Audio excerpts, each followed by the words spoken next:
बिस्मिल्लाहिर्रहमानिर्रहीम। Dear students, अस्सलाम वालेकुम।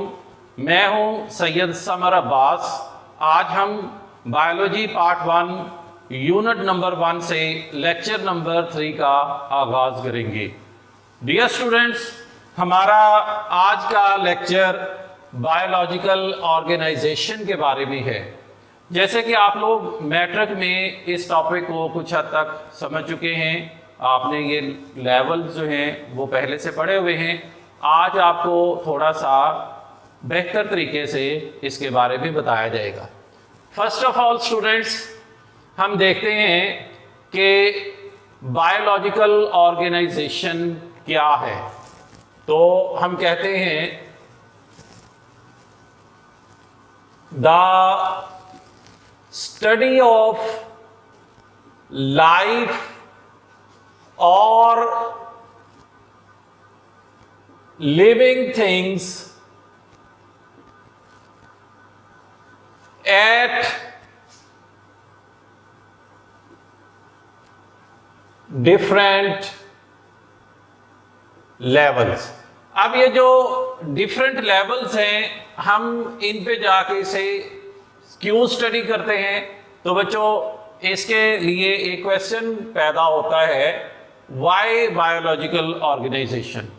तो डियर स्टूडेंट्स, बात कुछ इस तरह से है कि हमारे इर्द गिर्द हमें मुख्तलिफ किस्म की जो चीज़ें दिखाई देती हैं, ज़ाहरी तौर पर जो हमें वो नज़र आ रही होती हैं, उनके अंदर मुख्तलिफ किस्म के सिस्टम्स और मुख्तलिफ किस्म के पार्ट्स काम कर रहे होते हैं। तो स्टूडेंट्स, एक लिविंग ऑर्गेनिज्म जो है ये एक मशीन की तरह है। देखने में एक आम इंसान हमें जिस तरह नज़र आता है, उसके अंदर जो मुख्तलिफ किस्म के सिस्टम्स मौजूद हैं, उसके बॉडी में जो मुख्तलिफ किस्म के ऑर्गन्स मौजूद हैं, उसके बॉडी में जो डिफरेंट टाइप के टिश्यूज़ मौजूद हैं, वो तमाम के तमाम किस तरह से बने हैं, किस मटीरियल से बने हैं, कैसे बने हैं, ये तमाम चीज़ें हम जानने के लिए बायोलॉजिकल ऑर्गेनाइजेशन को स्टडी करते हैं। दूसरी रीज़न इसकी ये है कि हम जानते हैं कि ये लाइफ जो है, यानी जो लिविंग थिंग्स हैं, ये जैसे हमें सिंपल नज़र आते हैं वैसे सिंपल नहीं हैं।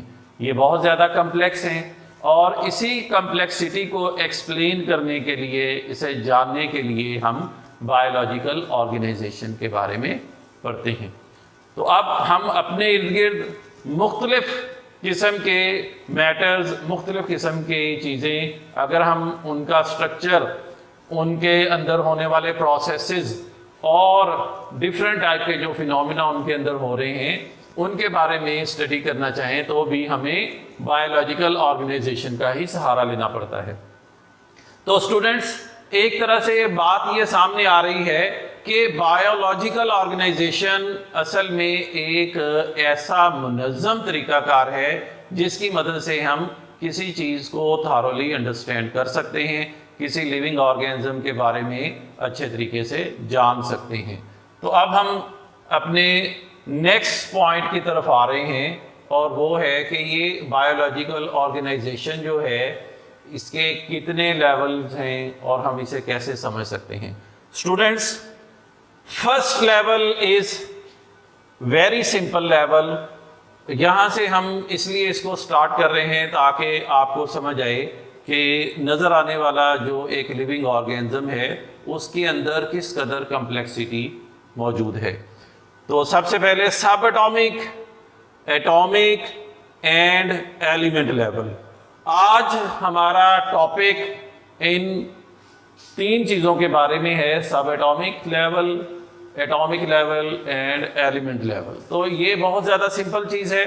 आप लोग केमिस्ट्री में ये बात डेफिनेटली पढ़ चुके हैं कि सब एटॉमिक पार्टिकल्स क्या होते हैं। अगर आप एक एटम का प्लैनेटरी स्ट्रक्चर ड्रॉ करते हैं, तो स्टूडेंट्स, आपको यहाँ एक एटम जो है वो दिखाई दे रहा है। इस एटम का जो सेंट्रल पार्ट, जिसे आपने न्यूक्लियस पढ़ा हुआ है, इस न्यूक्लियस के अंदर प्रोटॉन्स और न्यूट्रॉन्स मौजूद होते हैं। ये हैं प्रोटॉन्स, जिस पे आपने पढ़ा हुआ है कि पॉजिटिव चार्ज होता है। ये हैं neutrons, they have nil charge. और फिर इसके बाहर स्टूडेंट्स ये हैं शेल, और आपको पता है कि शेल के अंदर जो पार्टिकल्स मौजूद होते हैं इन्हें हम कहते हैं इलेक्ट्रॉन्स। ये तो एक बहुत सिंपल सी बात थी जो कि आप लोगों को बताना थी।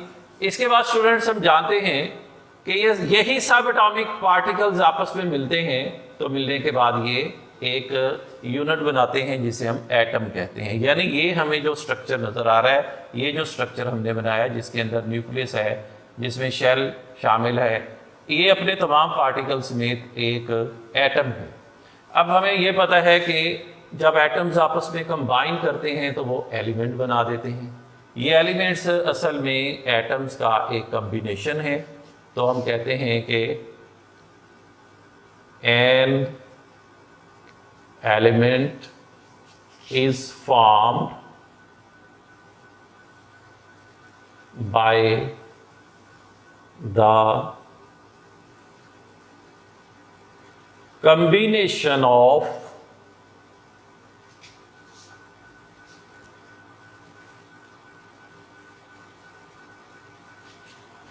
many atoms।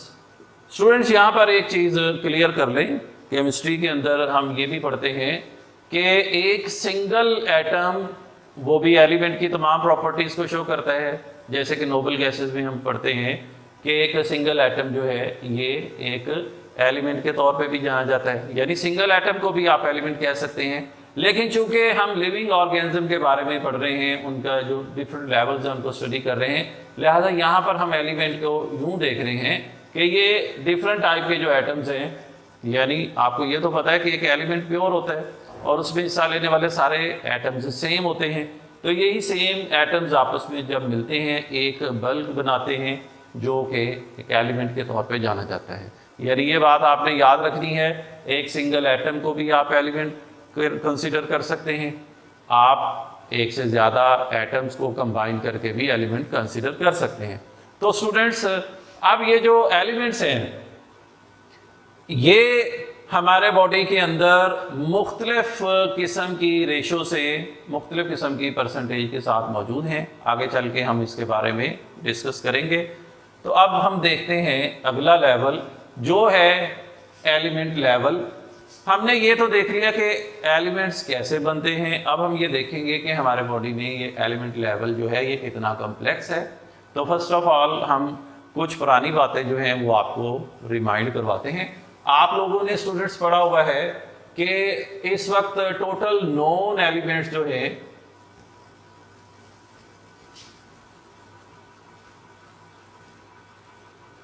दे आर 118, और इन 118 में से आपको ये भी पता है कि जो नेचुरली अक्योरिंग है नेचुरल हैं वो 92 हैं, और जो आर्टिफिशियल या सिंथेटिक हैं आर्टिफिशियल 26। और अब स्टूडेंट्स साइंटिस्ट ने मुख्तलिफ सालों में रिसर्च की और उसके बाद वो इस पॉइंट पर पहुंचे हैं कि लिविंग ऑर्गेनिज्म जो है, चाहे वो प्लांट्स हों चाहे वो एनिमल्स हों, इनके अंदर कुछ ऐसे एलिमेंट्स पाए जाते हैं जो दोनों में सेम हैं। यानी जो एलिमेंट्स प्लांट्स में पाए जाते हैं वही एलिमेंट्स एनिमल्स में पाए जाते हैं। यानी ये सैकड़ों सालों की रिसर्च के बाद बात सामने आई है कि अगर हम प्लांट्स और एनिमल्स को देखें तो कुछ एलिमेंट्स दोनों का ही हिस्सा हैं। तो ऐसे एलिमेंट्स जो कि लिविंग ऑर्गेनिज्म में पाए जाते हैं स्टूडेंट्स, हम उन्हें कहते हैं बायो एलिमेंट्स। तो अब आपको अक्सर ये शॉर्ट क्वेश्चन आ जाता है, व्हाट आर बायो एलिमेंट्स। तो आप लोग नोट करेंगे कि बायो एलिमेंट्स क्या होते हैं। तो हम लिखेंगे the elements which are present in an organism, या आप ऐसे भी कह सकते हैं the elements which are the part of a living thing, they are called bio elements. हम इसको एक और तरह से भी एक्सप्लेन कर सकते हैं, लिविंग एलिमेंट्स भी हम इन्हें कह सकते हैं, बायो एलिमेंट्स भी कह सकते हैं। बहरहाल ये जो बायो एलिमेंट्स हैं जिनके बारे में अभी रिसर्च हुई है, वो पता चला है कि टोटल ये बायो एलिमेंट्स जो हैं जो प्लांट्स और एनिमल्स में पाए जाते हैं ये 16 हैं। 16 टाइप के बायो एलिमेंट्स जो हैं ये लिविंग ऑर्गेनिज्म के अंदर मौजूद होते हैं। अब अगर हम इसको भी एक तरह से अलग अलग करके स्टडी करना चाहें तो साइंटिस्ट इस नतीजे पर पहुंचे हैं कि ये जो 16 बायो एलिमेंट्स हैं इनमें से 6 एलिमेंट्स ऐसे हैं जो किसी लिविंग ऑर्गेनिज्म का 99% बॉडी मास बनाते हैं। यानी लिविंग ऑर्गेनिज्म में सबसे ज़्यादा जो उनका लिविंग मास है वो इन 6 बायो एलिमेंट्स पर मुश्तमिल है।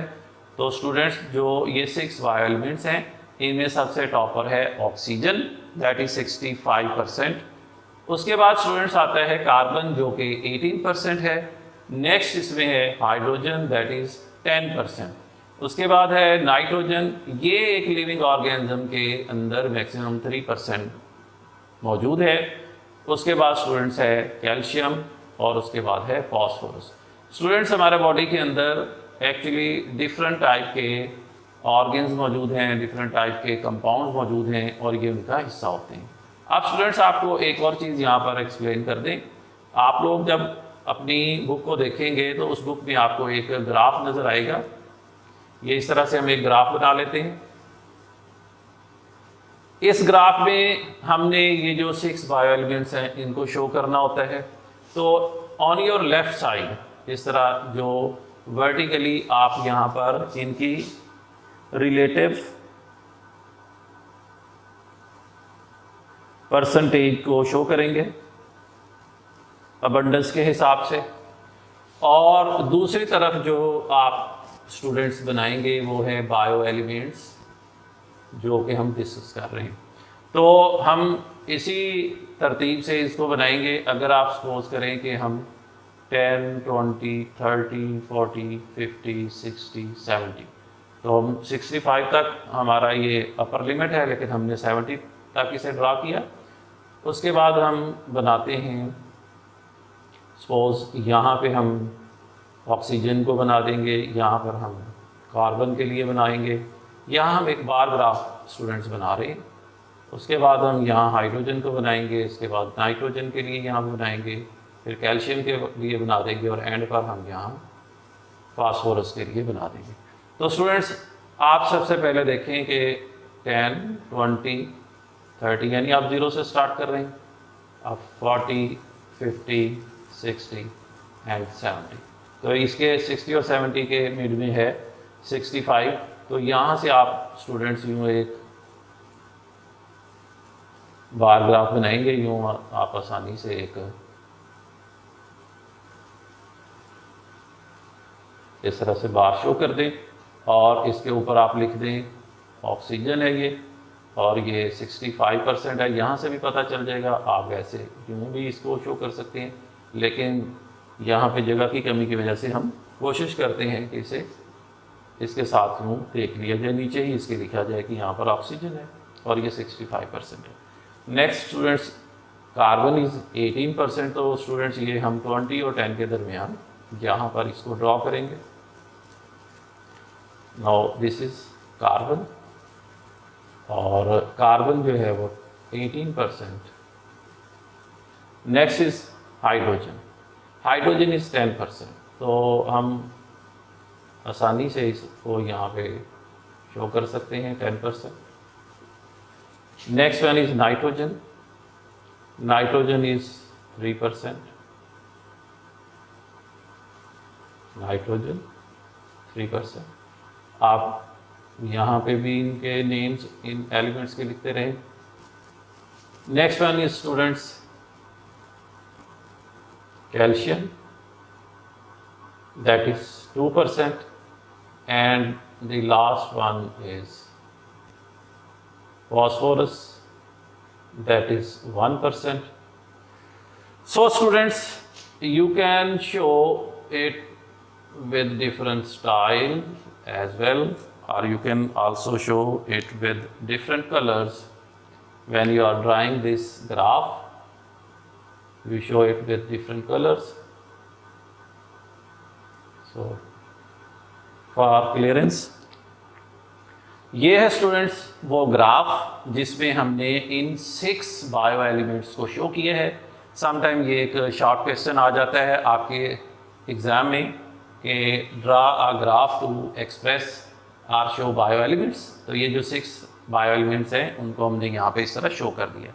नेक्स्ट स्टूडेंट्स, 16 में से 10 एलिमेंट्स ऐसे हैं जो कि हमारे बॉडी में लिविंग ऑर्गेनिज्म में स्मॉलर क्वांटिटी में मौजूद हैं। तो इसमें पोटेशियम 0.35% है।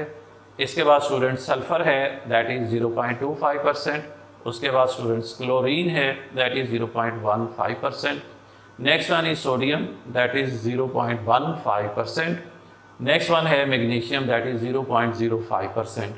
Next one is iron 0.004%. Next is, these are also smaller elements, these are present in small quantity. These are manganese, zinc, iodine, copper. They are found in the form of traces in our body. So students, ये है element level जहाँ तक हमने आज study किया, और अब इसके बाद इंशाल्लाह अगले लेवल के साथ हम दोबारा हाज़िर होंगे। तब तक के लिए अल्लाह हाफिज़, स्टे हैप्पी।